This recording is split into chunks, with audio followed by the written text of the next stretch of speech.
पर ये जितने लोग हैं सभी नौजवान भी है, कुछ माता पिता की उम्र के लोग हैं जो सच में जो समस्याएं हैं उनसे रोज जूझते हैं, क्योंकि परवीन जी इस बार कांग्रेस का टिकट मैडम को मिला है, चंदा परवीन बेलेकर जी को, उनको मैम को मिला है। क्या सारी जो जनता ने डिमांड की है, आपका कैसा रुझान है और क्या समस्याएं दूर करेंगे आप? वाठोड़ा प्रभाग में आज तक जो 15-20 साल से होता आ रहा है, आश्वासन पे आश्वासन दिए जा रहे, लेकिन अगर जमीन लेवल की हकीकत जानिए तो डेवलपमेंट के नाम पे आज भी हमारा वाठोड़ा बहुत पीछे छूट गया है।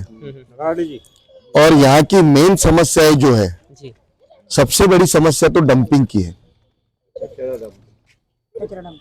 नीरी की रिपोर्ट के हिसाब से जो 2 किलोमीटर की रेंज में सिर्फ ट्री प्लांटेशन होना चाहिए, ऐसे में भी घर बन चुके हैं।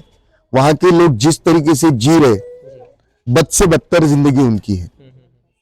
वहां के डंपिंग के स्मेल के चलते हर किसी को दमा की बीमारी हो रही है, किसी को सांस लेने में तकलीफ है, किसी को कैंसर जैसी समस्याएं हो रही है, और इस पे सत्ताधारी पार्टी का कोई नियंत्रण नहीं है। तो इस अनुभव के आधार पर और ये लोगों की समस्याएं सुनने के बाद में इंसानियत के नाते भी जो प्रायोरिटी है वो करने की हम हमेशा कोशिश करेंगे। जैसे 2 मुद्दे बताई जनता ने, यहाँ के गटर लाइन का समस्या, और ये जो लाइन खुली है, ये कब तक आप अगर चुन के आती है आपकी पार्टी तो सब साथ में मिलके कैसे काम करेंगे? कितना जल्दी हम अगर चुन के आते हैं तो इनका ये जो इलेक्ट्रिक पोल पे लटकने वाले तार है, जिसमें कभी भी कोई भी हादसा हो सकता है, कभी भी टेरिस को लग के है, सभी बिल्डिंगों को लग के, हर बिल्डिंग के पैरापेट को लग के है। अब यहाँ पे होना ये चाहिए था, पहले ही केबल डालना चाहिए था, या तो जो एंगल आता है 3 फीट दूरी तक के ये वायर सरकाए जा सकते हैं। लेकिन ये अगर हमारे जैसे काम करने वाले को समझते हैं तो इसके पहले चुन के आने वाले नगर सेवकों को समझते नहीं है क्या?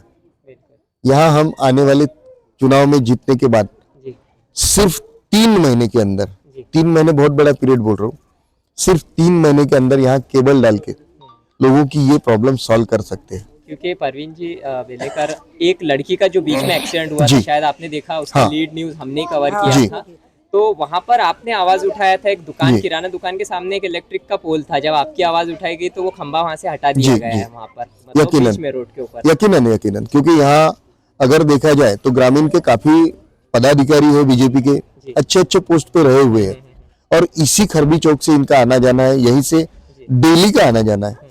लेकिन इनकी नजर से वो दिखता नहीं है, या इनको कुछ करना नहीं है, ये तो इन्हीं को मालूम।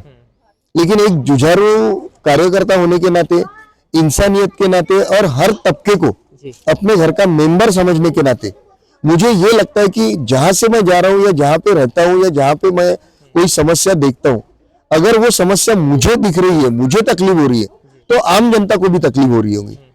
और अगर हम टैक्स भर रहे, बिजली का बिल भर रहे, पानी का बिल भर रहे, तो हमको वो व्यवस्था सुचारू रूप से मिलना ही चाहिए, उसकी सुविधा। इसलिए हमेशा लड़ने वाला मैं हूँ, ऐसा नहीं कि घर में बैठ के मैं शांति से सो जाऊं। हुआ था खरबी चौक पर, हमारे न्यूज चैनल पर भी है कि आपने कहा था तभी जाके एनएमसी नेहरू नगर जोन की पूरी इंजन और वो डामर की गाड़ी आके उन्होंने तुरंत उसी दिन वो बनाए थे। हमने वो भी न्यूज किया था कि आपने आवाज उठाई और अभी ये काम कर रहे हैं। कैसा होता है, बहुत बार बहुत से पार्टी के पदाधिकारी या कार्यकर्ता सिर्फ चमकने के लिए, न्यूज के लिए, या लोगों को दिखने के लिए काम करते हैं। मुझे लोगों को दिखने की कोई जरूरत नहीं, क्योंकि मैंने भी सुना है, देखा है और कर भी रहा हूँ। जो काम करेगा वो उसका नाम जनता लेगी, खुद का नाम चमकाने की किसी को जरूरत रहती नहीं है। और आज से 1 साल 2 साल पहले से मैं जो किसी काम के पीछे भिड़ा था, आज खरबी चौक का चौड़ाईकरण हो गया है। उसके बाद में बीच में एक लड़की का देहांत हो गया एक्सीडेंट में। उसके कुछ दिन पहले मैंने निवेदन दिया था कि वो रोड पे जितने गड्ढे हैं, कम से कम वो गड्ढे बंद किए जाए। और जब एक्सीडेंट हो गया, वो लड़की की डेथ हो गई, उसके परिवार से तो वो लड़की चली गई। लेकिन मेरी जो जिद थी, मैंने उस पीरियड में जितना कुछ करना था उतना ऊपर लेवल से काम किया, और उसी दिन से, उसके दूसरे दिन से वो गड्ढे बंद हो गए। आज आप अगर खरबी चौक से हसनबाग चौक जाके देखेंगे तो पूरे गड्ढे बंद हो गए। और उसके बाद में भी यहाँ ऐसा लफड़ा है, कुछ डीपीडीसी के फंड से काम नहीं होता, कुछ एनआईटी है, कुछ कारपोरेशन है, कुछ ग्रामीण है। तो जिस संस्था से वो काम हो सकते थे, वहां तक के मैंने मेरे बड़े नेताओं को बताया। तो आज आलम यह है कि खरबी चौक से लेके खरबी चौक के नीचे के वाई पॉइंट तक वो भी गड्ढे बंद हो गए। जैसे इलेक्शन हो जाता है, उसके 2-3 दिन के बाद में खरबी चौक से लेके खरबी टी पॉइंट तक के जो रास्ता खराब हुआ है, उस पर गड्ढे भर करके एक जैसा उसको बनाया जाएगा। बहुत बहुत धन्यवाद। धन्यवाद।